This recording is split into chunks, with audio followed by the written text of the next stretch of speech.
Welcome everybody who's just joining. We're just going to wait a moment or two longer just to let additional people turn up, and then we'll kick off the webinar.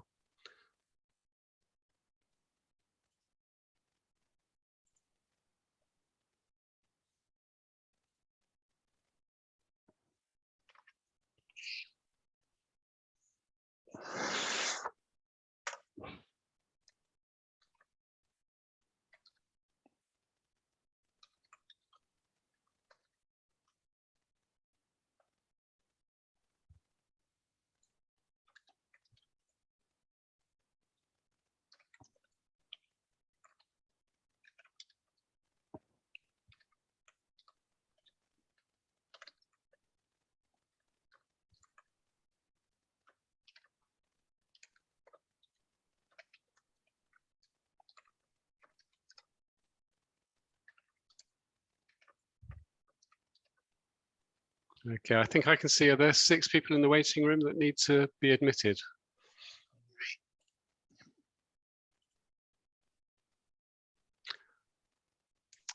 Cenk, are you still there and able to admit? Yes, they're all okay. joining. They're all joining. Great, great. Okay, I think we're up to kind of over 30 participants. We're hoping to get a few more than that, so I think we'll start at this point. I'd like to welcome everybody to this webinar hosted by Brent Council.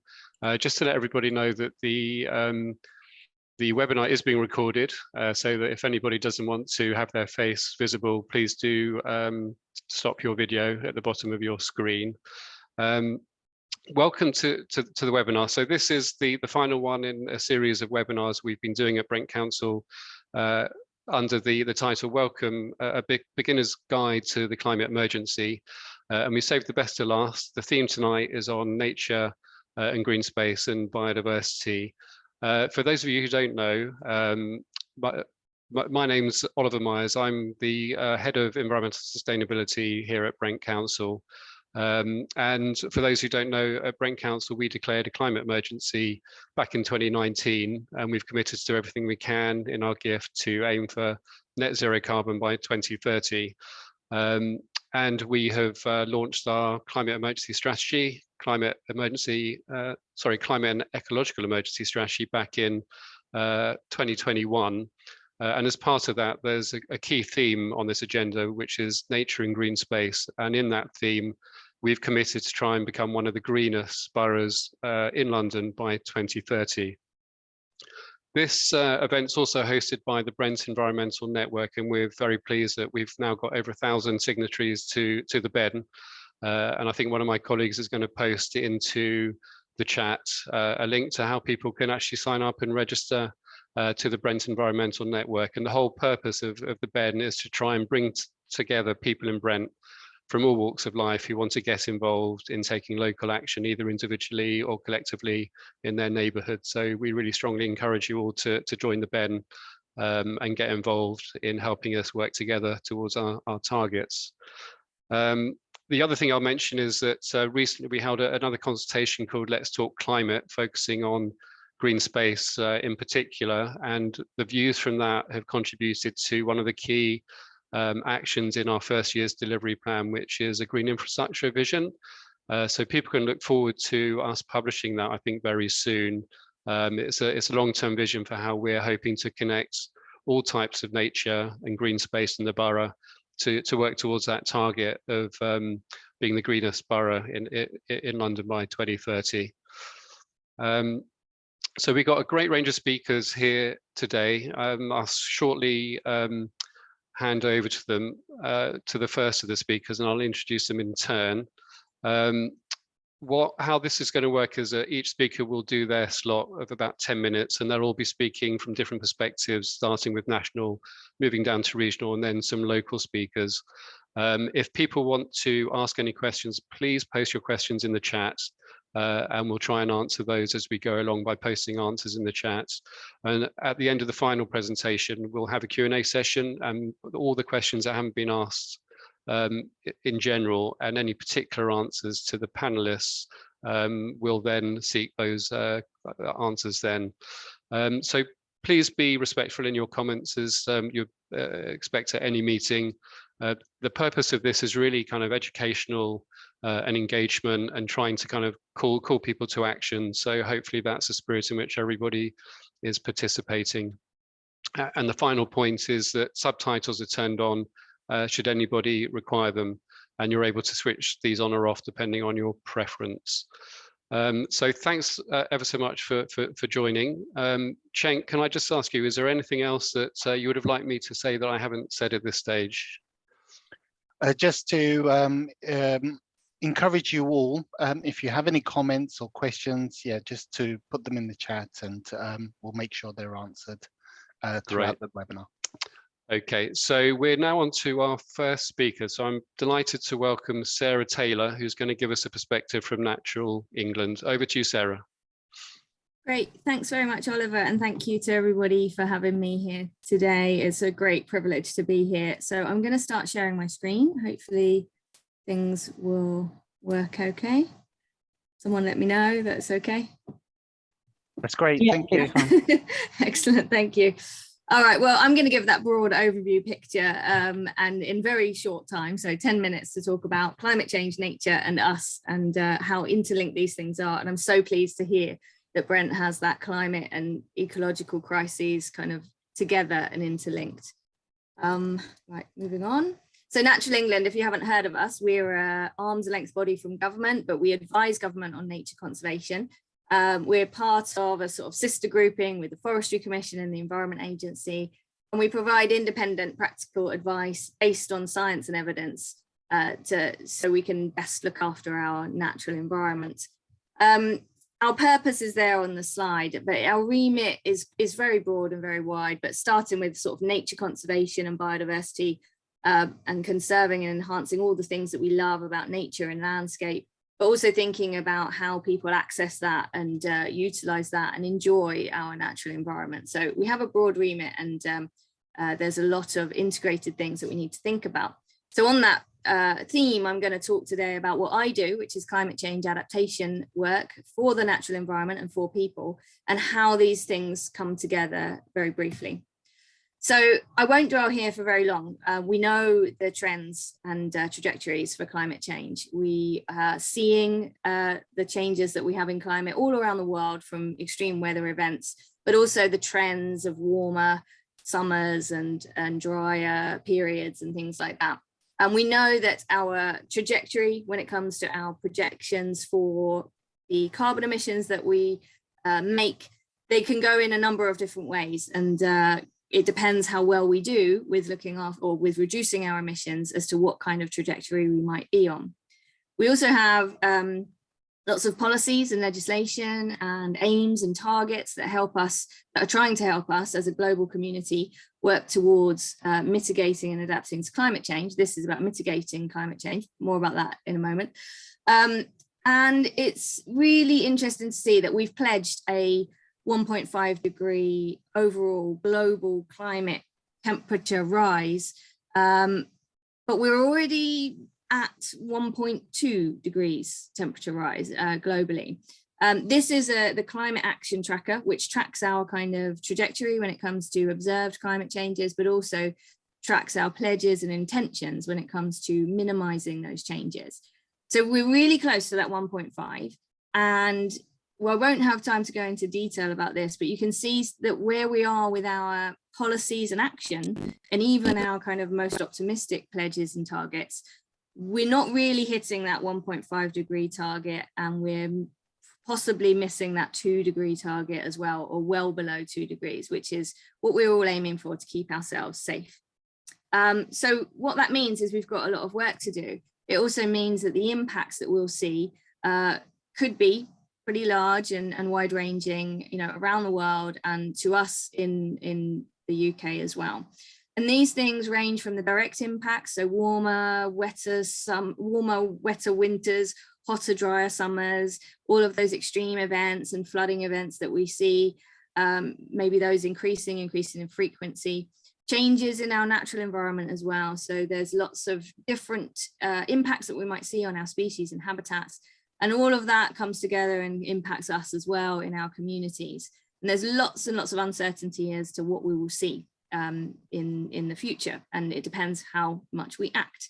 But all in all, there are huge risks to us and to our natural environment.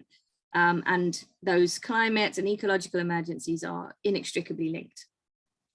So I mentioned things like mitigation and adaptation. I just wanted to check in quickly to say what I mean by those things. So in the climate change world, mitigation is tackling the causes of climate change. So reducing those carbon emissions or drawing down and sequestering and storing carbon. Adaptation, equally important. As I've said, we've got this global temperature rise, this climate change already. It's not in the future, it's now. So we will have to deal with the effects of climate change. And that's what we do through things like adaptation. And I'm going to talk more about that as we go through. We also have a wide range of legislation, policy, plans that help us do this. You know, we've stated what we're going to do and what we aim to do, and it's all written down. We've got it to act and move towards. Now we need to go ahead and deliver this. And this all flows from the Climate Change Act. And it covers both that mitigation side, so our reduction of emissions, as well as our adaptation. So we have things like risk assessments and adaptation plans to help us move towards that action. And what I want to say is about nature and its ability to help us to adapt as well. So we need to help nature adapt because we have that degraded natural environment. But when we provide that adaptation and that restoration of our wonderful nature, we can also provide ourselves with some really amazing solutions and services from nature. And these are often called nature-based solutions. These are those actions that protect us and address those societal challenges that we will see coming from climate change. It's really important that they're done in a good way in terms of being connected to each other, connected to people and where they need them, to provide something that provides multiple benefits and to contribute to that nature and biodiversity adaptation as well. So these things can be, this is some examples of nature-based solutions for climate change adaptation. And most of these pictures are taken in or around London, so they're very relevant to our urban areas and, you know, particularly to where we live and to address the issues of where we're living. So nature-based solutions, lovely nature, green and blue spaces can provide adaptation to and help us to respond to drought risk. We can renaturalize water courses. We can bring biodiversity into the places that we enjoy and live in and enjoy walking within. We can provide green infrastructure that can help us with that flood management, with providing cooling in hotter urban areas that suffer from what we call the urban heat island effect. All that concrete and steel can heat up a lot and store that heat overnight. And green spaces and blue spaces, whether they be big parks and areas or whether they be small interventions on buildings or street trees, can really help us with these kinds of things. Not to mention coastal realignment. I know we don't have the coast in London, but we are on the Thames estuary, and there's these things are really interconnected. This is just an example of that urban heat island effect I mentioned, showing a thermal image of London a few years ago in a hot July day, where you can really see the greener areas coming out in green and yellow on this map as being much cooler than the more densely built up areas that are much, much hotter. So you can really clearly see in this visual how important those green areas are for cooling our cities. And in a world of climate change, we're going to need a lot more of this. It's important to mention that nature can also do things for climate change mitigation, and that's that drawing down or storing carbon that nature can do. So you may be familiar with things like peatland soils that can store carbon, but also woodlands, trees, they draw in carbon, and they're really amazing things for doing that and locking that carbon away if we use them well. But all habitats do this. So all of those green spaces and blue spaces that we have, those wetland areas that we have, and this is Barnes Wetland Centre in the bottom left here, they all do a job of that. And it's really important to maximize those benefits alongside the other benefits. I'd like to say something here about how crucial, how important community is to make that connection between these adaptation actions for us and for nature and the people that live in an area and addressing the issues that those people are facing. So I've mentioned reducing overheating, flood, drought, and those things can contribute to that. And they're very, very important at that urban area. But as I've mentioned, that connection between the estuary, the coast, it's really important to think about these kinds of things on a variety of scales. So really, really tiny, but also really massive and interconnected along the way. These green infrastructure, nature-based solutions can provide an incredible contribution to our socioeconomic benefits as well. So our health and well-being, accessing these spaces and enjoying them is incredibly important to our mental health and our physical health. And we also benefit from engagement with nature and biodiversity because people become more active in looking after their natural environment if they're able to access it and use it. It's really important that we have good partnerships, and this is a message for all of us included in the nature conservation world. We need to work together and learn from each other and create these really brilliant and engaging narratives and co-create these spaces together. So we're really focusing on and delivering for the things that people are experiencing in their areas. It's really important, I think, for us to do things differently. We need innovation and creativity in these spaces, and we really need to include everybody. We've seen over the last few years, particularly stark examples of where we have inequity in terms of access to the natural environment. And it's incredibly important that we design, we place, and we deliver these nature-based solutions in an equitable and just way, and make sure that we're looking after the most vulnerable in society. And these things also need looking after. So once we've put them in place, we need us and people in local communities to look after them and engage with them and make sure they're doing the job that they're doing, that we wanted them to do, and revisit that as the climate changes. So I mentioned doing things differently. This is just a quick screen grab from our green infrastructure guidance. Sometimes it's hard to think about urban areas and how we might do things differently, but there are people that can design and do things in very innovative ways. So these examples here show sort of two different ways of approaching the same kind of volume of development, but allowing that really multifunctional green space to take its center place for a community in this area. Now, it's been a really quick whistle stop for me, so I'm sorry that I can't give you much more detail, but Natural England, me and my colleagues have created a few webinars on YouTube. The link is here, so if you'd like to go and have a look here for some more information on this kind of stuff, that would be great. And thank you very much for having me. Thank you very, very much, Sarah. That was fantastic to get that top-level perspective of both the mitigation and the adaptation challenge and how interconnected it all actually is. And if anybody has any questions for Sarah, do please post them into the chat and we'll pick those up as we go along or come back to them at the panel stage.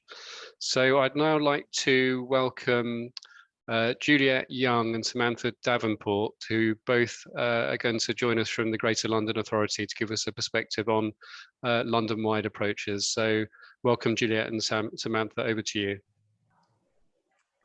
Hiya, thank you. I'm just going to share my screen. Bear with me a second. Can everyone see that okay? Yes. Yeah, great. Okay. Oh, I might be able to do it. No, I can't quite do that for you. Just change the display settings, Juliet, because the notes are up. Has that worked?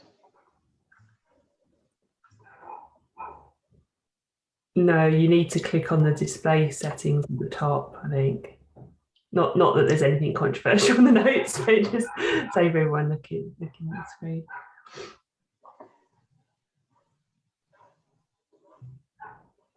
Is it on the presentation that I should do that then? Or? I think when you've shared it, you should be able to change it because you can see that at the top. Juliet, on the orange bar at the top, there's a little screen with the play symbol in it. If you could press that, that might do it. In the orange bar right at the top of the screen.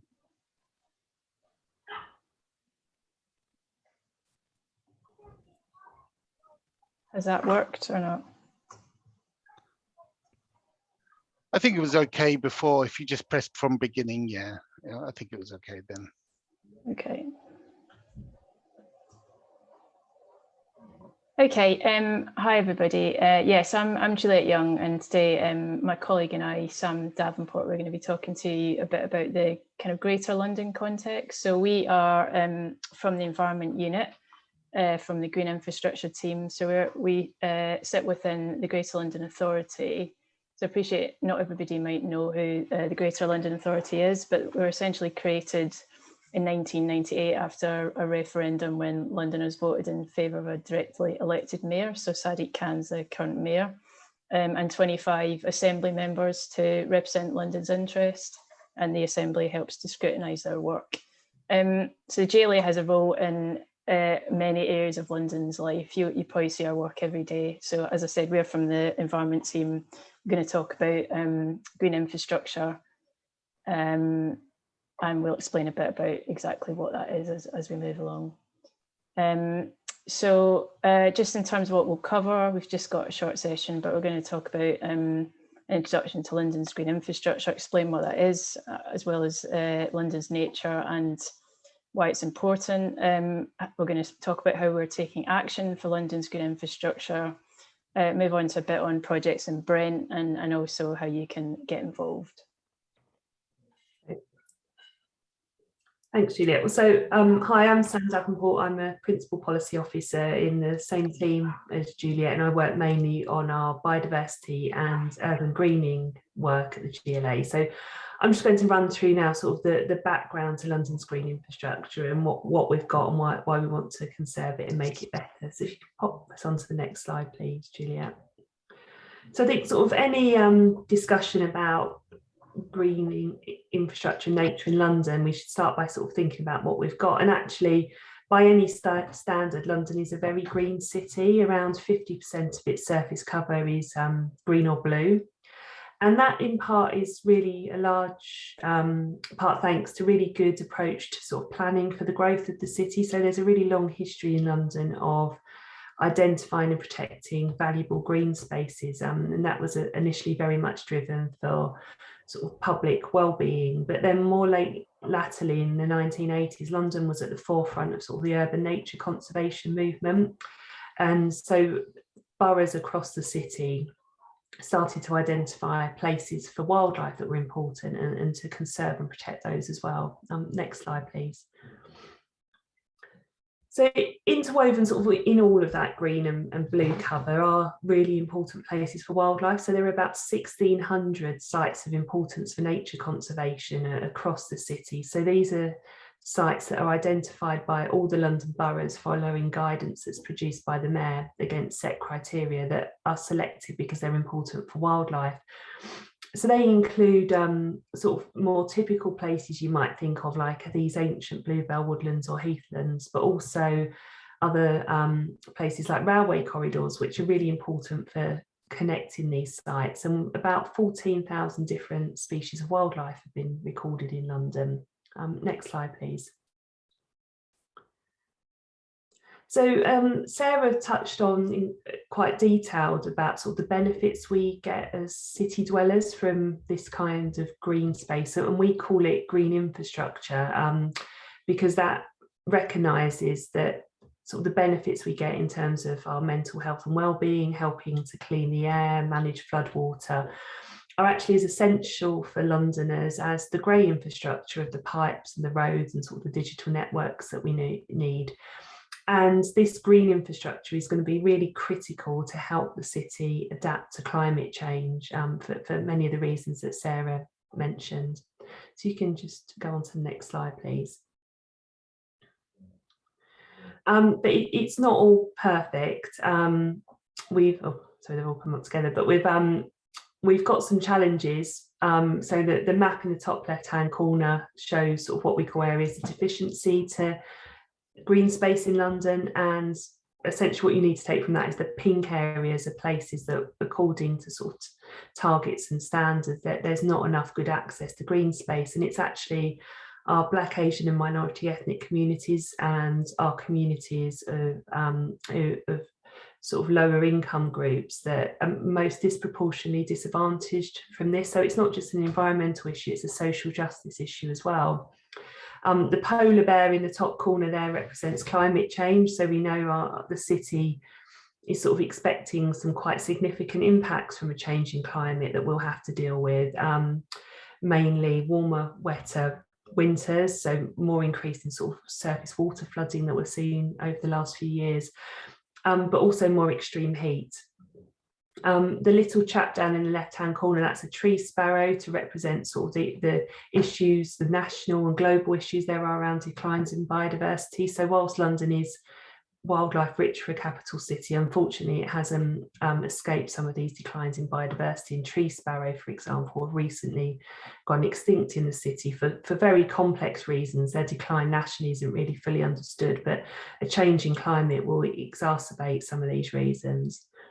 And then down in the bottom right hand corner, sort of that represents, we've got all these issues to deal with, and also the population of London is set to grow. So even sort of post-COVID, we're still expecting London's population to grow. So London's going to become denser and there'll be more people living here. Next slide, please. So I'm just going to talk now about some of the work that sort of we're doing as a team to try and address some of these issues and make sure London has the green infrastructure that it needs. Next slide, please. So one of the first things that the Mayor did when he was elected was create an environment strategy for London. So this is the first integrated strategy around the environment for the city, and it includes issues such as air quality, waste and climate mitigation and adaptation. But there's also a green infrastructure chapter which sets out the Mayor's targets to increase tree canopy in the city by 10%, and to make sure that as London grows and becomes denser, we still have at least 50% green cover in the city. It also includes a number of proposals to strengthen sort of the links between these important wildlife sites and to create new habitats for nature, and also to support more communities to be able to take action where they live for green infrastructure and nature on their doorsteps. Next slide, please. And this theme came through very strongly actually in the Mayor's manifesto, most recent manifesto, sort of post-COVID, when we saw how important these green spaces and green infrastructure were to people, but that again that they're not equally distributed.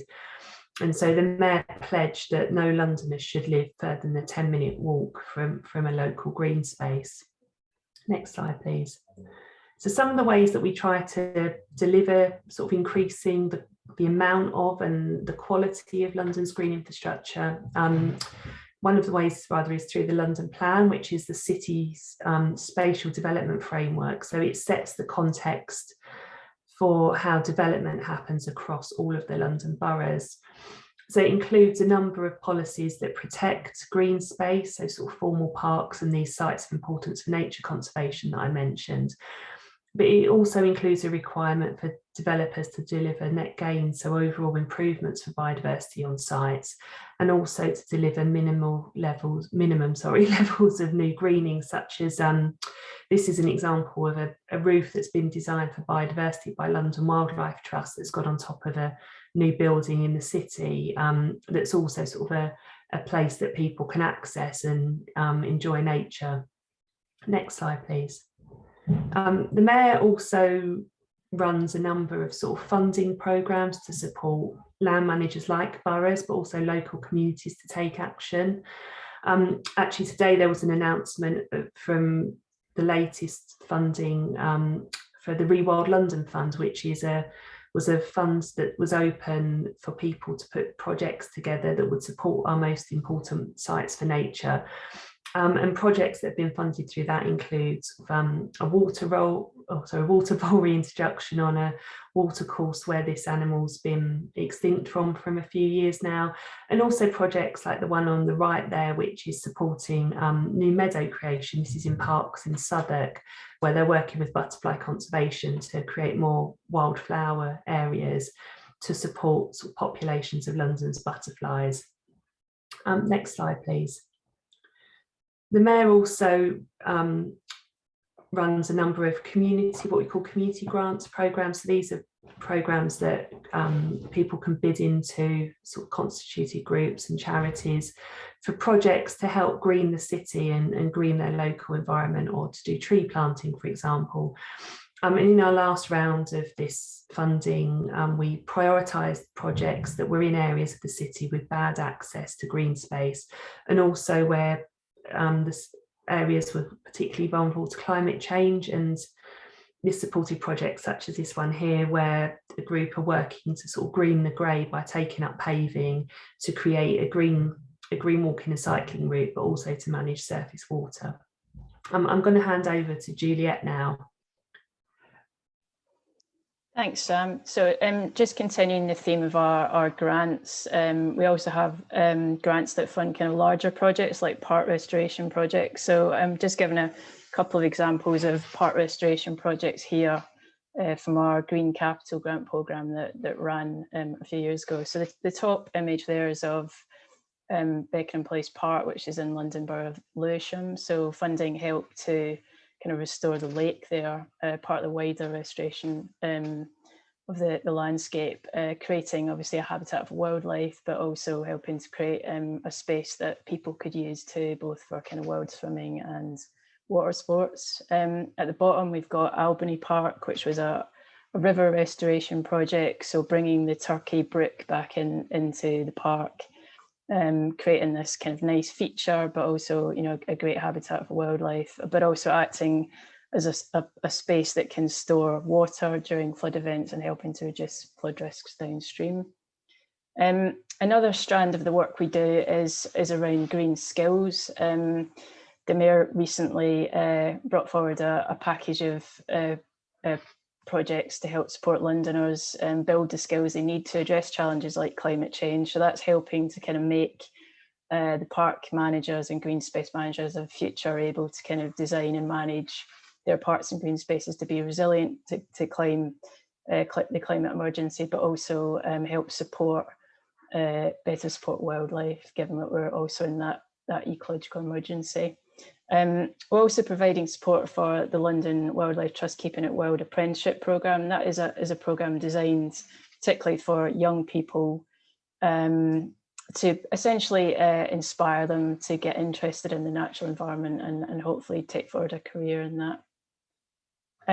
So what about specific projects in the London Borough of Brent? Well, there's a couple that I'm just going to touch on here. A project that we're supporting, which has been led by the Canals and Rivers Trust, which is helping to improve the water quality at the Brent Reservoir, which is also known as the Welsh Harp. So that's through creating what's called floating ecosystems. They'll help clean and filter the water.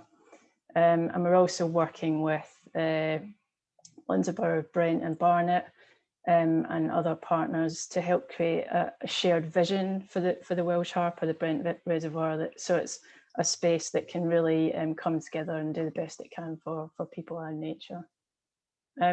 So how can you specifically get involved? We've given some examples here on the slide, but you know, volunteering is a great way to get involved, and obviously the Brent Environmental Network, I'm sure has plenty of opportunities there. But you can help volunteer to improve habitats, to monitor wildlife, or improve London's waterways. Thames 21 are here today to be able to talk to you about that. Other charities that you could support include London Wildlife Trust or the Conservation Volunteers, and I know there's some local organisations here today too. You can plant trees, you could improve your garden. For wildlife, our Team London aspects of the GLA can give you a whole range of volunteering opportunities that you can follow up. You could team up with your local community to help green the environment, turn the grey to green. There's some guidance on the link there. And also you might want to think about applying for a future community grant programme, so keep an eye out for our announcements. In terms of finding out more, we've just put a link to a couple of our maps that are available. So we have a climate risk map, which essentially maps the main climate impacts, so flood risk and heat risk, but also builds in factors that impact on people's vulnerability to climate change, so personal and social factors. So you can have a look at that and have a play around with it. You can also find out more about your local green spaces and your sites of importance for nature conservation through the Giggle website there. So you'll be able to kind of find out, where are your local spaces? Do they have a particular designation? And about the local wildlife you're likely to see there too. So we're going to stop there. So hopefully that's given you a good introduction to what we're doing at the GLA on green infrastructure. No, that's terrific. Thanks very much, Juliet and Sam. Clearly just a massive amount of work happening across London. Thanks for giving a plug for one of our green spaces, which we're very proud of, Welsh Harp. And I'd encourage everybody to access the grants that were plugged there as well. To all Brent residents, please do, when we share these presentations around, do take the opportunity to apply for those grants so that we can get more greening in the borough. And one of my colleagues has just posted the fact that we've got our own Together Towards Zero grants in Brent. So small amounts of money that can be accessed. Applications are open for that. So again, Brent residents, please do put in your applications for your great ideas about how we can green the borough. Yeah, so we'll move on to the penultimate speaker now, who is Lucy Shuker from Thames 21, who I think is going to partly talk about green infrastructure, but also a bit more about blue infrastructure. So welcome, Lucy. The floor's open to you. Thanks very much, Oliver. Thank you very much for the invitation to come and speak tonight. I'm going to have a go at sharing my screen, and hopefully that will go according to plan. We'll hit the slideshow, and hopefully you can see the right part of the slideshow. Is that showing okay? I will assume it is, unless I hear otherwise. Thank you very much. Yes, it is. It's fine. Excellent, thank you. So yeah, I'm Lucy Shuker. I work for Thames 21.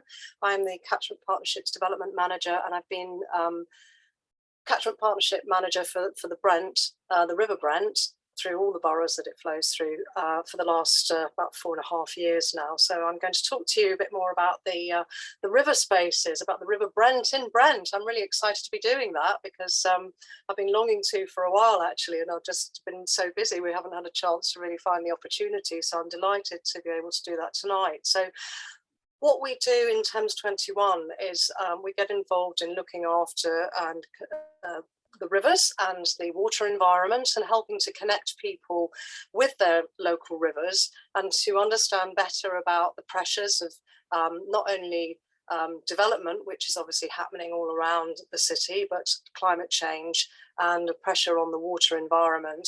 So we cover a lot of the catchments in London. We host altogether across the Thames, the Thames Valley, about 10 catchment partnerships, but in London, the River Brent catchment is this one, which I've got in the box here. You can see where Brent is sitting in relation to Greater London. And then on the right, we've got, the whole catchment. But what we're going to talk particularly about today is the area of the River Brent, which passes through the borough, which takes its name. I'm also a Brent resident, so I get very excited about talking about it. I've got a terrible map in the corner, the bottom right here, but it's a relief map. It actually comes from some literature that Brent got in one of their reports if you want to hunt it out. But what it captures for me is the fact that there is a lot of low-lying land. It shows the blue and the green to be the low-lying land where the water flows down. I think very much about the physical environment and when we're dealing with rivers and the river landscape. My background is in environmental management and water sciences, and of course water all flows downhill. So you can see the low-lying land, there's lots of water in the borough. And yet it's one of the most heavily engineered sections of the whole catchment. So what we try and aim to do is to encourage people to understand better how important water is within the natural environment to all of us, not only because it's here, we can't ignore it, we can't just bury it underground and hope it's going to go away because it'll probably cause a problem somewhere else. And actually we can get a lot more from engaging with it. So we work through what we call a catchment partnership, and Brent Council are one of our very important partners in this process. We work with many others as well through the catchment partnership. There's more information online about that if you're interested. Not just the big organisations though, we also work with local groups. Some of the ones that we're more actively involved in, Friends of the Welsh Harp, which has been mentioned already. It's a very beautiful part of the water environment in the borough of Brent, and it's actually a protected site, a site of special scientific interest for the birds, but also for the habitats that it provides for those birds. And the Wheelstone Brook, people often think that that's a catchment that they might not want to sort of think is one of these more beautiful places, but is actually very beautiful. It has a lot of amazing space within it, but it has a lot of problems too. So we work closely with the local communities there to help on those issues with that. And other groups like the Brent and River Canal Society, which work across the catchment. So I just wanted to touch upon issues, not thinking just about the climate change issues of today, but the legacy of the past. And I love this resource that we have through, it's actually the National Library of Scotland.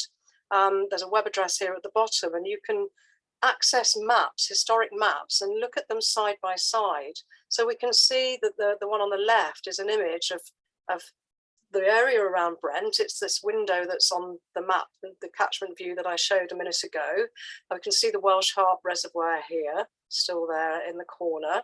But see, compared to the current map, how much development there is here on the right with the grey infrastructure, and on the left, barely anything at all. We can see the river coming through it as this very wiggly line, and all the way through this section in Brent, where it's still relatively natural there, well, very natural looking.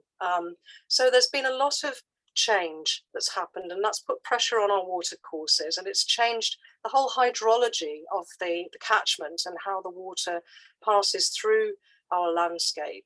So it's important to think about the past as well as the present when we're thinking about the pressures that are on the rivers and the water environment today. And in that context, I think it's important to think about future development. Brent have a local plan, which is really informative and helpful in thinking about what likely development is coming forward across the borough, and areas of these sort of hotspots that are highlighted there. But what's great about Brent is they're looking for good growth. And as part of this plan, they've got some good growth principles, 6 of them.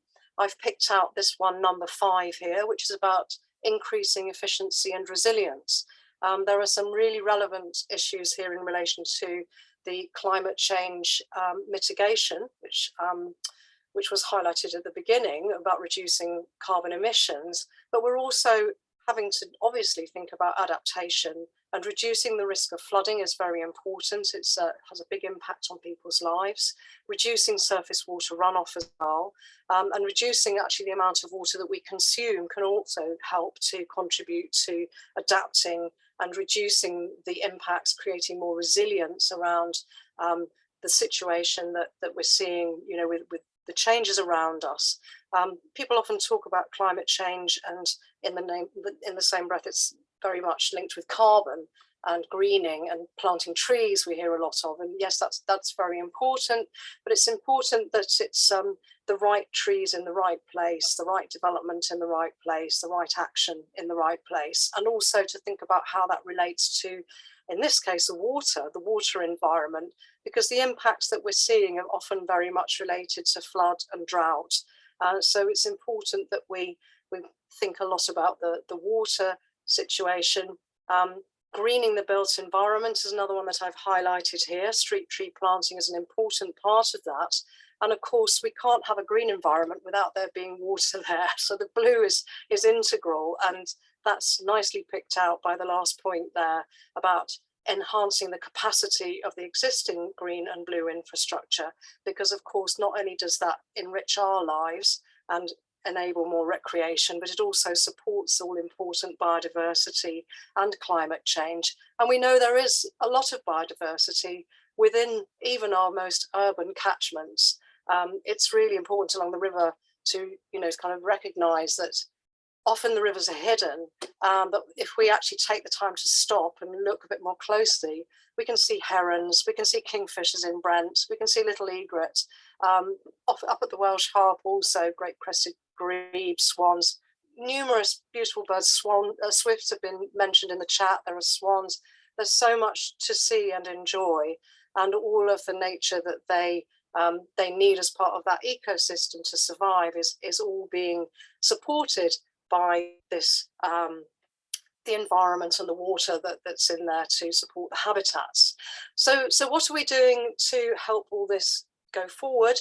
At Thames 21, we have some really exciting projects that we've been delivering over the last few years in the borough of Brent, and I've been really grateful to be a part of that. We had a project actually funded by Greg's Foundation, part of the Bakery, and we were restoring Brent rivers and communities, bringing people more in contact with rivers and teaching them about what is possible in terms of restoring their habitat.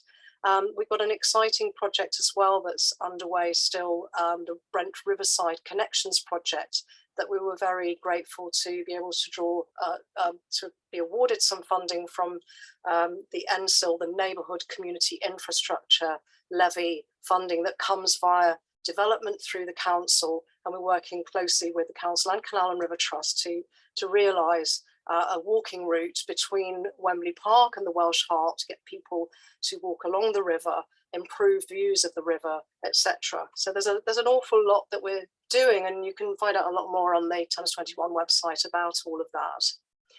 Another example that's been mentioned around greening spaces and creating space for water, we've got a good example from the River Lee catchment. We don't have one yet in the Brent, but hopefully soon we will. And I just quickly wanted to highlight here some of the data that's been collected around the improvements that have been made, not only for storing water, but also improving water quality. So we can divert water from drains through these green spaces, these blue-green spaces, and we can help to filter out some of the pollutants that are naturally running off the hard surfaces in our urban landscape. We can reduce some of those contaminants, and these graphs just sort of show from baseline data on the blue before to the after with wetlands. It's modelled results that show that how constructed wetlands can also help improve water quality significantly. Just very quickly, I'm probably going over time here, but I wanted to share this little sequence with you. We've mentioned about how important greening the grey infrastructure is. This is a map which shows areas prone to flooding. And it shows, if we click through the sequence, where if we green our streets and we put in some of these SUDS features, these sustainable urban drainage features, we can help to reduce. You can see the blue is starting to recede, and will reduce that risk of flooding at ground level. This is research that's been done through a whole group of organisations, including the GLA, Environment Agency, and others, Thames Water Transport for London, to look at how the impact of greening our highways infrastructure can actually help reduce flood risk. There's a report link there at the bottom of the page. The data that have come from this study really show that if you think smart about where you put your SUDS feature, you can not only reduce the risk of flooding significantly, but you can also make very cost-effective solutions and provide lots of additional natural capital value. Now, if you just put SUDS anywhere, you'll get a result in terms of cost savings in flood damage reduction, but you'll also get a lot of natural capital value. But if you're really smart about optimizing where you locate those SUDS, you'll get a much higher return as well. So for a relatively lower investment, you get a much higher return in the benefits from reducing flood damage, but also additional value through what we call natural capital, which are all the wider benefits to us through health and well-being, amenity, etc. Please, if you have a chance, if you're interested, do follow the link or come back to us with any questions in the chat. We'll be happy to talk more about it. So through the catchment partnership work that we're doing at Thames 21, We're really keen to engage with as many organisations and groups and individuals as we can. We have some incredible people that we work with. We have an action plan, and that's online. The link is there now on the screen. You can see on the right, well, in the centre, there's lots of different tabs that you can go to on this story map. It's actually a set of web pages where we can publish lots of information about the catchment and the issues that are happening, about the partnership and the action plan that we have, the projects that are live and ongoing, and how to get involved as well. We have a map that shows groups that are actively engaged, and sadly you can see there's not many points in the Borough of Brent, so please do think about getting involved. We do need more river action groups on the ground in Brent. This is a call to action, and if you want to find out more about that Riverside Connections project, we have an events page on the Thames 21 website which will give you more information on that too. So thank you so much. Please do share questions or get in touch. Thank you ever so much, Lucy. That was incredibly fascinating. I learned a lot myself with that. Thank you, everybody who's doing great work posting information and questions in the chat, and do continue to do that. And we'll pick up anything that's not been answered in due course. And the good news is that that wasn't the penultimate. This one is going to be the penultimate. So we've got 2 more great speakers to look forward to. I'm now going to ask Jemima Morris from Young Brent Foundation to talk about another local project, which is the Brent Goes Wild project. So welcome, Jemima. Thank you. Thanks, Oliver. I will share my screen like everyone else has.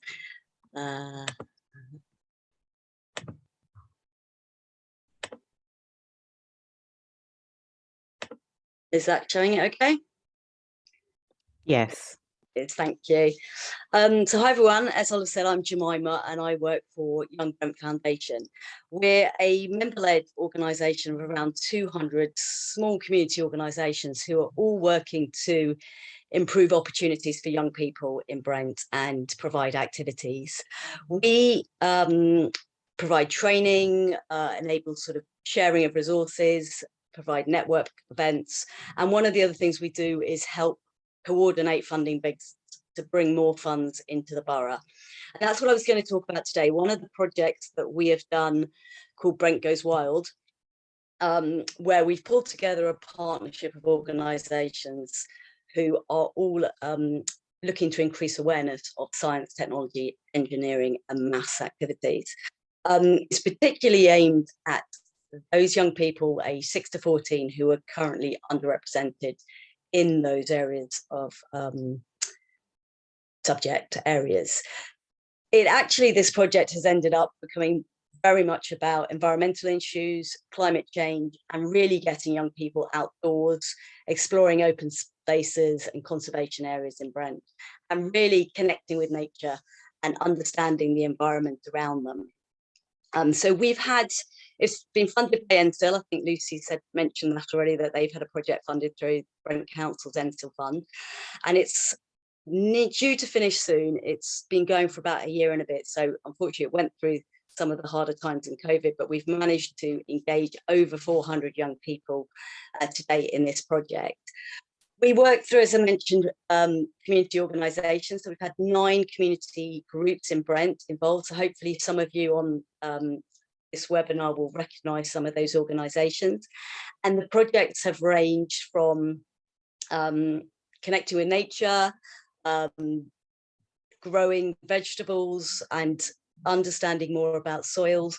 So there's been a range of projects. I'm not going to go through all of them, but I'm going to pick up a couple of project examples and also talk about a booklet, a resource that we've put together that gives residents an opportunity to get involved in some of these activities and engage young people in conversations about climate change and practical activities to do in Brent. So one of the projects was run by Start Easy. This is one of the biggest projects we had, and they were very much after school club based or at the weekends, and aimed at primary school age children. And it was very much teaching them about causes of climate change, impacts of climate change and solutions. And everything was very practical, activity based, very much trying to get young people outside and understand the environment around them. Got lots of photos just to show you some examples. Young people ended up with a United Nations Challenge Bad Award, as well as the John Muir Trust Award through this programme as well. It's coming to the end now, to the end of March, but we're hoping that this one is going to continue. So there should still be opportunities to get young people involved in these projects. It's very linked to the Brent Council Family Wellbeing Centres now as well.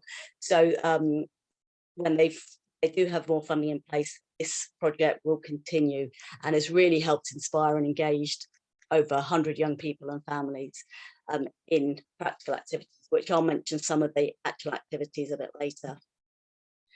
Another one of the projects we had was with the OK Club in Kilburn, and they had this, as you can see, rather unkept, disused garden on their site. And they got young people involved in developing the garden, planning how they could turn it into growing wildflowers, growing fruit, vegetables, and really turning it into a lovely space for the community. As somebody else mentioned, I think earlier, obviously lots of people around this area don't have access to gardens or spaces on their doorstep. So this was done as a community project where families could come and make use of the garden. This part is pre the garden as well, and then it's turned into a really nice, tranquil kind of space where they've also grown wildflowers. They've also done some upcycling on this project as well. So that table was an old table, and the young people have helped turn that into a really nice item in this garden.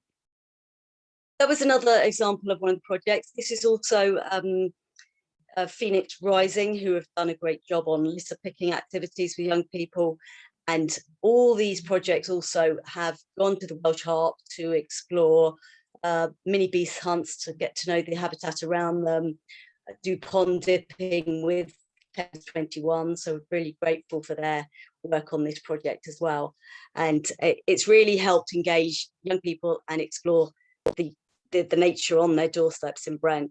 Phoenix Rising's project as well was really interesting, where they actually mapped out the blackberry bushes in Brent and encourage young people to look out for them on their walk to school, and apple trees, any other fruit trees around, to then look at picking blackberries and doing a range of recipes. So that really sort of got young people inspired and enjoying that project.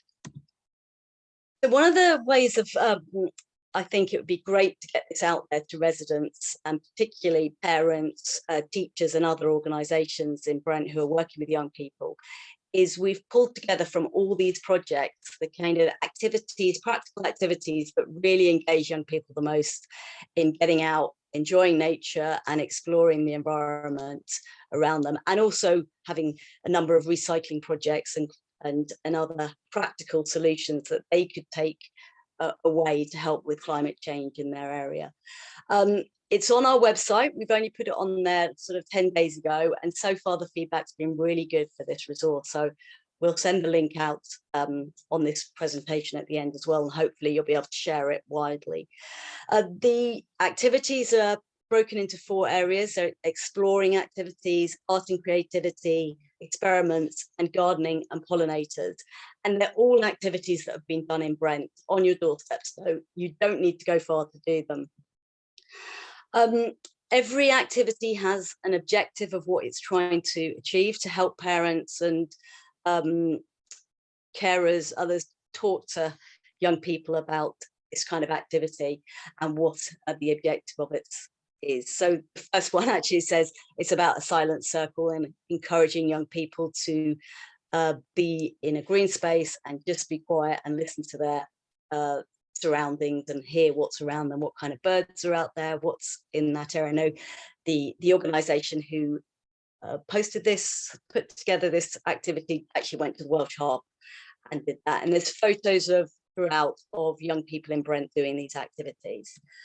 I won't go through them all, but I think you can get the idea that there's sort of 15 activities on there, planting activities as well, and things like some of the planted tree from a seed activity also involves, recycling, using yogurt pots to plant your your seeds as well. I'm just going to give a couple of examples of how they're put together. They're really straightforward and simple to use, telling you what materials would need to use for this, which on the whole are very low cost, if any cost, and very few materials to use for most of them. So this one is all about getting young people to understand the importance of trees and connecting with trees and getting to feel them with their touch and senses while they're blindfolded to feel the different trees. So these activities are all quite fun, practical based, to hopefully get young people thinking about the environment around them. Another one, I know there's been lots of chat about birds on the chat function, but is about making bird feeders out of milk or juice cartons. So again, having that recycling side of it as well, but looking at how urbanization is affecting wildlife and creating a place for birds to go. So again, all aimed at young people, but giving some quite straightforward, simple activities to do to start thinking about the environment around and how you can help protect nature on your doorstep.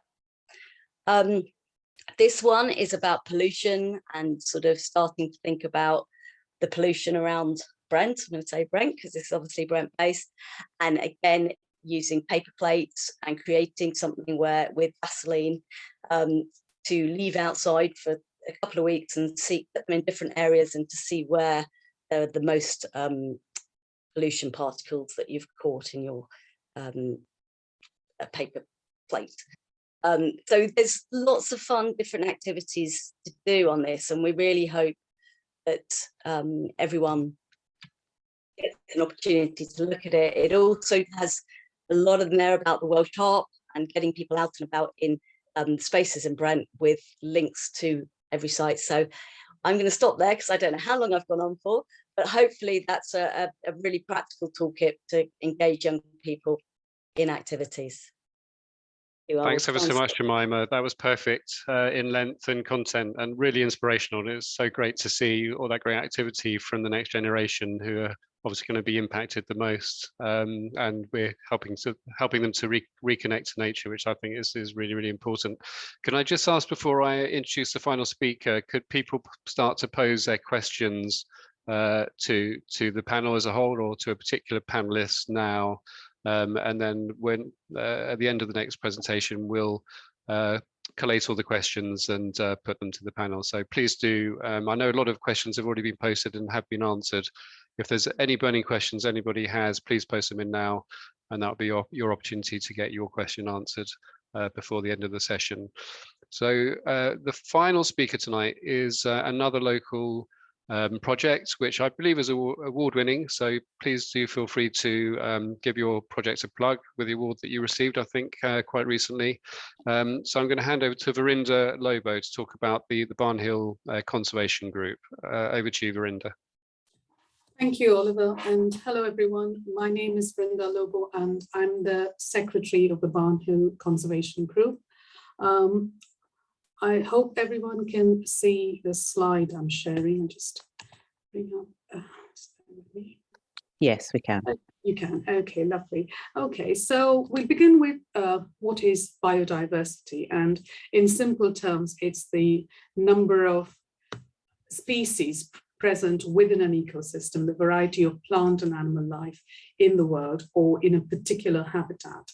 And it's usually considered important and desirable to have as many different species as possible within an ecosystem or a habitat. So what is the Barnhill Conservation Group doing for biodiversity? So we were formed in 1984, a group of volunteers got together to carry out conservation projects at Prime Country Park, which is a 250-acre site within the borough of Brent. And it is managed organically, so we do not use pesticides or fertilizers, and wholly managed by volunteers. We also have a site at Row Green Wall Garden, which is a Victorian garden that used to be the country residence of the Duchess of Sutherland. And this is situated in River Green Park in Kingsbury in the borough of Brent. So we carry out a number of conservation projects at Bryant Country Park, and I'll just quickly take you through some of the projects that we do undertake. And these projects vary according to season. So restoration and conservation of acid grassland. So typically these would be managed by grazing wild animals, livestock, or by cutting. And where there are no animals grazing, host species of plants can establish, including brambles and young tree seedlings. And as these grow, they shade out the plants of the acid grassland. So we aim to reverse that process so we can restore glades of acid grassland within woodland. Dead hedges. Now, this is a sustainable method of green waste disposal. So work on cutting vegetation often generates large quantities of green waste, which otherwise needs collecting, transporting, disposing, or burning on site, generating polluting smoke and carbon dioxide. So by creating these structures, we help nesting birds and also a wide range of invertebrate life like frogs, toads, newts, and small mammals looking for refuge. And these also help act as visual and physical barriers as markers of path edges, leaving the other side undisturbed for wildlife. Now, this picture shows our volunteers after the construction of a leaky weir at Gadderbrook. The Gadderbrook is a tributary of the Whalestone Brook, which is in turn is a tributary of the River Brent, which is a tributary of the River Thames. So with climate change causing more water vapor as rain to be deposited on land, there is a danger of flooding, particularly in urban areas. So leaky weirs and other similar methods help to hold back the quantity and velocity of water, thereby releasing it at a slower rate. While doing that, the leaky weirs help to create damper habitat upstream, which can benefit aquatic wildlife and floodplain meadow plant species alongside. This project was funded by the Heritage Wellbeing Fund through Brent Council. Now, tree cutting. Why do we as conservationists cut trees? So deciduous trees regenerate well from cutting. Indeed, it makes the trees biologically younger and makes them live longer. So there are several ways in which we manage our trees. Coppicing, where the trees are harvested on a rotational basis at intervals of 1 to 25 years. Pollarding, where the tree is cut at height, for example, so that the growing branches are out of reach of browsing cattle. Hedge laying, where a living fence is created that can live for hundreds of years. And the other reason for cutting trees is where the trees are weeds and that the trees are growing on habitats that are more valuable for wildlife, for example, on acid grassland. So during the breeding season, the bird breeding season, which the government defines as the period between the 1st of March and the 31st of August, it is illegal to disturb breeding birds. So in this period, we avoid activities like cutting shrubby material, tree branches, hedges, or dense vegetation, and thereby protecting the birds that breed in Bryant Country Park and our other side, the River Green Walled Garden. So this is a wildflower meadow at River Green Walled Garden. And we do encourage residents to allow grass to grow on their lawns. And longer grass during the spring and summer enables butterflies such as meadow brown, gatekeeper, marbled white, and ringlet to lay eggs. And allowing plants in grassland to flower provides nectar and bees, nectar for bees and for butterflies. We also carry out surveys of butterflies, wildlife, hay meadow plants, and all of this data is fed into the national database. So the River Green Walled Garden has been restored and maintained by the Barn Hill Conservation Group over the last 30 odd years. And it serves as its headquarters, and it's where we store our tools, and it's where we hold our meetings. The River Green Walled Garden also has several microhabitats that promote biodiversity. And in this picture, you can see an insect hotel created using discarded roof tiles, bricks, stone, gravel, etc. We do have visits organized by local primary schools who bring the pupils in to learn about conservation and to learn about recycling, reducing waste, composting, and growing vegetables, and so on. Over the years, we have won a number of awards and recognition of our work at Prime Country Park and at Roe Greenwald Garden. Since 2005, we have won the Green Flag Award every year. And last year, Prime Country Park won Gold and Best Country Park of the Year in the London and Bloom Awards. We also engage with the local community and with local organizations. This is a picture of British Gas engineers who came to Prime Country Park and carried out a conservation project with our volunteers. And the picture below shows a group of youth volunteers from the Head Start program who created a stumpery, which won an Innovation Award from Brent. So that's it about our Barnhill Conservation Group. If you'd like to take part, you can email us at barnhillconservationgroup@gmail.com.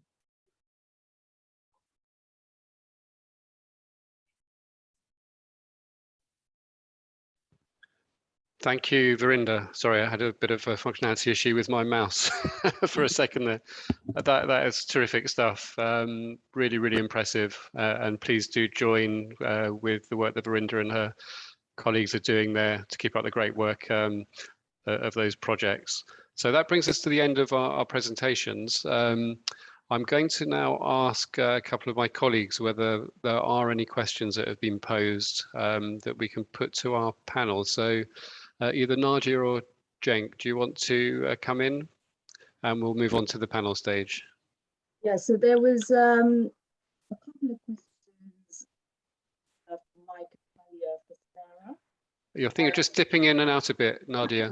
Sorry, can you hear me now? I can hear you now, yeah. Yeah, so there's a couple of similar questions from Mike and Talia for Sarah. And it was, what are Natural England doing for swifts and other birds losing their nesting sites due to building refurbishments in the area? And a question linked to that is, can we put up swift boxes and sparrow terraces, which I think Kelly answered in the chat, but Sarah might want to answer that as well. Well, I mean, unfortunately, I don't think I can answer a specific question about swifts from Natural England's perspective or locally.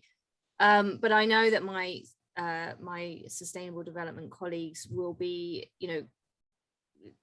providing information, providing comments on various kind of planning applications with these kinds of things in mind. So making sure that development under the legislation and policy we have doesn't degrade nature further, and provides as many opportunities for creation and inclusion of things like swift boxes, bird boxes, bat boxes, things like that. So apologies for not being able to give you any detail on the local picture, but yeah, I'm always happy to be contacted and ask my colleagues as well. Perhaps if we can just collate any questions we didn't answer and then send around responses when we send round the presentations. Okay, do we have any further questions? Yeah, so kind of linked to that, and I think this is for anybody, and for Martin. So this is quite a local question about nesting birds being in King Eddie's Park in Wembley, presumably due to the large grey squirrel population. Is there evidence for that, and what can be done about it? I thought they were all in my garden, but anyway, who can answer that question? I'm happy to answer that question, Oliver. Yeah, so it's probably unlikely on its own just to be grey squirrels causing the decline in birds in the park. They do predate nests, but sort of when you look at the overall trends, I think of bird species, some tree nesting birds are doing quite well and some aren't. So it's often issues around bird populations. Well, obviously London sort of doesn't exist in a bubble, so bird populations can be implicated from year to year because of climate. So we've had some awful wet springs actually, which can have quite significant impacts on sort of some of our smaller bird species in particular, who are sort of looking for chick food at that time of the year, or sort of really sort of get high mortality because the weather's so cold and wet. So sort of this is an issue with climate change as well, because as the weather gets out of sync in a way with the natural cycles of sort of wildlife, you start to see some of these more impacts. And it can also be sort of impacts in terms of management of sites changing locally. So if you have less meadow area, or there's been a change perhaps to scrub, so there's fewer areas for sort of cover and nesting, and again importantly sort of food that they need to feed their chicks, and also seed food for some species. So it's often quite complex, and grey squirrels can play a role, but I think they'll probably be unlikely to be driving it solely at that site because they're widespread across London. Thank you very much. Okay, I've got another question. Go for it. This is from Kelly. So how can we scale the innovative innovations that are already underway?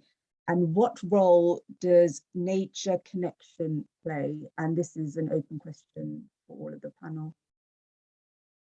Who would like to come in on that one? I'm happy to kick off, though. You just all had to listen to me, so you know. That's a really good question. I'll be honest, it's something that as professionals in the sector we ponder a lot. I think how you scale these things up, because we've got London actually sort of, it's got some really fantastic examples, sort of some world-leading examples of amazing things that are happening. I think we've heard sort of across all the different scales of presentations actually. Of that being the case, but it is challenging how you scale this up. So I think planning and sort of planning policy, but also sort of in terms of developing the right strategies has big part to do there. Lucy spoke about some of the really positive policies that are now sort of in place in Brent, but there is a challenge then of how you finance this and then how you manage it long term. Which is some of the things we're trying to tackle as an organisation. I know sort of Natural England are, and all the other organisations involved in this. So something we've been working on is doing sort of more economic evaluation of the sort of overall economic benefit of taking a more nature-based solution approach, because often these kind of things aren't captured in traditional sort of cost benefit and economic evaluations, and that helps people to make more of a business case for funding, and also to tap into other funding sources. So for example, health budgets aren't widely accessed for delivering this kind of intervention just because of how public budgets work. But if we can as a sector sort of make those benefits clearer, then it allows for more joined up working. And yeah, so I think you're right, there is an issue about scaling up, and skills is another one actually. So we're really keen to see a green recovery from COVID, and sort of a Green New Deal for London, a Green New Deal nationally. But there is actually a skills shortage in the sector, and that's quite challenging. So again, so that's something we're looking to address, and I know our sort of partner organisations are too. Thank you, Sam. Juliet, did you want to come in? You've just appeared. No, I don't think I was going to add anything. Sorry, I was just putting myself on. Okay, sorry. Nadia, any further questions? Yeah, there's a few more. So this one's from Anthony. What place does reducing dependence on private vehicles have in terms of these green objectives that we have, and especially in inner city parts of Brent? And again, that was an open question. Okay, did people catch that? So to what extent can a reduction in cars help with our objectives around green space and nature and biodiversity? I suppose there's an angle there around, is there an angle there around campaigning and kind of education to raise a connection with people and try and encourage active travel perhaps? Yeah, I think I'll come in on that in a small way, in that I think there's so many of our sort of larger systems and ways we kind of conduct ourselves in society that need to change, and the way we travel is certainly one of those things. And having having green transport options to help us kind of get around on our own from place to place and enjoy and increase our mental health and well-being is one of those things. But obviously really good, well-connected public transport is another of those. And yeah, so you may be seeing the big drive towards electric vehicles, individual electric vehicles, and unfortunately that isn't going to solve the problem by switching from one version of a private car to another. A good point, well made. Lucy. I was just going to quickly come in and mention again the project, the Walking with Nature from Wembley Park to the Welsh Harp, and just say that there's actually put a plug out for a great map that Brent have produced. I think it's the Go Parks map that's got lots of walking and cycling routes around the borough. So I think there's a lot that we can do to encourage people to actually get out there and get healthy, and also was mentioned earlier about the objectives of the London Mayor to have a green space within 10 minutes walk. So again, from the river's perspective and water environment, we're trying to make parks and open spaces and those routes more attractive and safer for walking along and through, and so people can be encouraged to get outside more. And yeah, perhaps use their cars a lot less, because I think highlighting the fact that cars are not only consuming carbon, they're producing lots of pollutants as well, which gets, in the air, in the water system. It is this whole thing of trying to think in a joined up way and think about, what are the negatives that are linked to this costly activity that we do, driving around in cars, but then what are the positives and benefits of not doing it? But as Sam's mentioned, we need to make a business case to get, not just for funding to do projects, but sometimes to make the logic for ourselves. We have to think, how's this going to benefit our pockets too?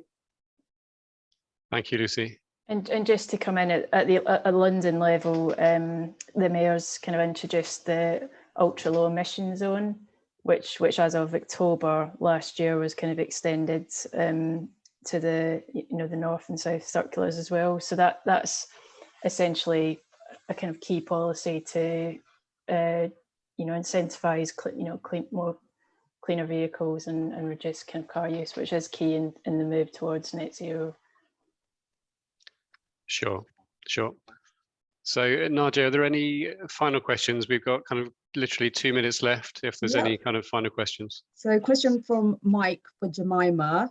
Do you know, Jemima, if schools in Brent offer nature-based lessons such as forest schools? I know that, Lucy might know more, but Thames 21, we worked with Deb, who's the education environmentalist, and she does a lot of work with schools in Brent and trips to the Welsh Harp, as well as going into schools. I know there are some forest schools. I don't know the exact number. And I know I think Katie's on here, she does a preschool forest school around Brownwood Park area as well. But I don't know exactly how many schools in Brent do offer forest schools, but certainly Thames 21 do quite a lot of work with schools. Sure. I don't know if any of our officers online, maybe Kelly might know that. If Kelly does know that, she can post something in the chat. And if not, we'll follow up with information on the extent of forest schools in Brent. It's certainly something we're trying to promote. I know that. Okay, Nadia. Yeah. Any further questions? So Jenk is asking if Brent could introduce more beavers into natural areas, and that's for either Brynda or Lucy. Who would like to say that one? Well, I'll come in and say what a great idea, although I'm slightly wondering where the beavers are currently in Brent, if we're going to get more of them. maybe introduce them. Yeah. Well, they're just been released into Enfield today, so you never know. They might not be long, or what depends on how secure their enclosure is. Yeah, what a great idea. There was an announcement earlier about an introduction in Enfield. So there are beavers in Enfield now, or at least one. And also there is a project coming forward actually down in Ealing. So watch this space, perhaps. But it's slightly controversial. There's obviously mixed feelings sometimes around introducing larger mammals into environments and in urban environments. So I think it's something which there's definitely a lot of interest and lots of discussions going on around London around that theme. So again, there's the information out there. I'll see if I can post a link into the chat there. That would certainly tick the rewilding box, wouldn't it? Yeah. I think it's an interesting one because I think it's with rewilding in particular, and beavers are a good example of it.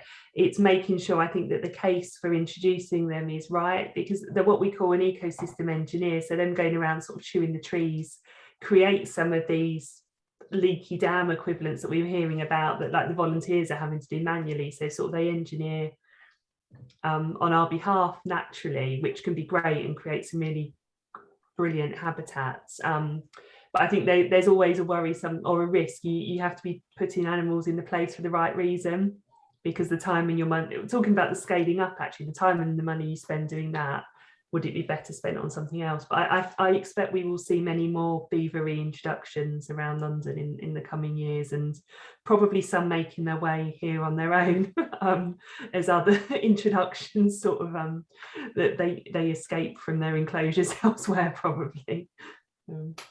We've got lots of good habitat for them anyway.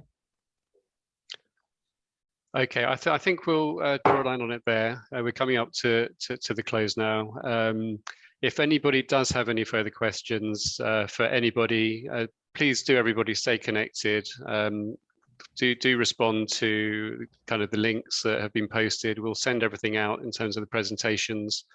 This has been just a start, really, this webinar. You know, we've got a target to achieve, become the greenest borough in London by 2030, and hopefully become carbon neutral in that time. So this is only just the start of a journey. Please stay in touch with the council, with each other, spread the word. We really need to have everybody involved in this in Brent if we're going to hit those targets. So thanks again to our speakers, really, really excellent presentations. Thank you to the officers from Brent Council and our partners who have been on hand also to help out with the event. And yeah, stay in touch and enjoy the rest of your evening. Thank you very much. Thank you. Thanks for inviting us to speak. Bye. Thank you. Thank you. Bye-bye. Bye. Bye.